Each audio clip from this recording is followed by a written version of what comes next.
must be specified as some part of the website. How should the customer proceed in case of wanting a refund or in case he changes his mind about buying the product, if that is possible? You can define that at your return policy. Maybe at your company, people can't return items only if they had something wrong, or else there is no refund, right? But you have to put that in your website so that there is no misunderstandings between you and the customer, because you have to know that the customer is the most important. So now this includes details about guarantee or available days and terms of full refund. Now, shipping policy. It must be specified at some part of your website which are the limitations for shipping, which places are available for shipping and delivery of the product. The customer must be very well informed about the subject, because it is an important fact to make the decision whether they should buy at your website or not, because if the product can't be delivered, it's not convenient to buy. Now, let's see the terms and condition pages. There should be a page where the vendor specifies the terms and conditions of the company about the process of purchasing products or services. It is important that the customer gets full information about the procedure and politics of the company from which they wish to purchase. If there is too much information, there should be an index from which the customer can select the specific information they want to know about, with a link to the area of the web page where he can find that information. An example of an index would be this, right? You see, this page is like very, very long, and it would be exhausting to find what you're looking for. That's why this is an index here. That's also could be called a map, the one that we talked about earlier. So we've seen everything that the customer needs to have the confidence of purchasing a product or service from your e-commerce website. Now I will tell you some tips so that your website can be successful and that it can compete with the companies that are already in this business. First of all, you must have content.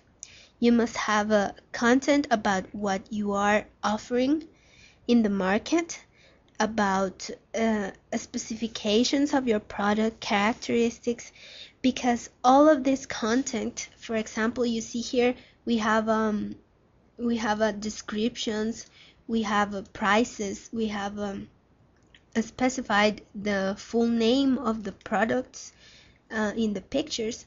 So you see, when one makes a search at Google, Google searches in the content, but what if your site doesn't have enough content, right? Then maybe Google won't even take it in account. And how will the people know that your site is there? These days, there are so many places where you can buy and sell things, so you have to compete with that market. And well, that would be all for the tips. And we also need to have information about how to contact the providers, right? You must give maybe a personal email or a phone number, something that gives the customer the security that you won't fail, right? Because well, we're talking about money. So also there is how they can, you must create an account. You must give your full name, your email address, your phone number, your order number, and everything, so they can get in contact with you in case something goes wrong, or that kind of unexpected things that might happen, right? And you also need to have a frequently asked question area. So maybe some customers have frequent doubts about how they purchase the product and everything. So here are some frequently asked questions and the answers. So this whole thing is about facilitating the customer the purchase in your website, so he comes back, right? You also have to have in count that this marketing strategy needs some two terms that are very important. That is data mining and data warehouse. What is data mining? Data mining is like you have some customers that are more frequent than others, right? And that information is important to you because you need to know which one are your customers that buy a lot in your website and which ones aren't. So you can gain more activity from those who don't have many activity in your website.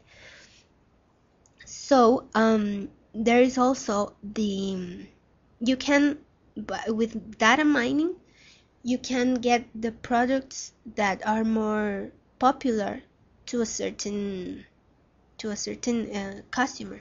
So you can offer him what is more of his interest. For example, when he logs in to your account, you can show him the products that you think that he or she may like. That is a marketing tactic, but it also has to do with the developing of these websites, right? And data warehouse is like all the information that you need to have to make to make decisions, to know which ones are the product that you need to promote more, or some marketing conclusions, right? Because it's very important. So this is it. I think I've covered everything that this kind of websites must have, so I'll give some conclusions. At the beginning, e-commerce was only about sending commercial transactions electronically, but then it became the activity to sell and buy products electronically through internet or other network, and an important issue for marketing. This is a conclusion. Conclusion number 2. In order to win the customer's attention, the trust, an e-commerce website must include certain elements that will guarantee that the company will deliver the product or service that is offering on the website. Conclusion number 3. An e-commerce website must have a privacy policy since it needs confidential and important information about the customer, mainly related to the money and bank accounts, so the website must guarantee that this information will remain private for the customer's safety. Conclusion number 4. An e-commerce website must have a full and graphic catalog of its products so the customer can see what he or she needs to purchase, since nobody buys something they can't see or get to know before buying it. And the final conclusion is the customers must have full information about the products are delivered by the provider, so they can be sure that the product will in fact be delivered if he or she buys something on that website. So thank you for your time. I hope you enjoyed it and you learned something. And thank you very much. Bye bye.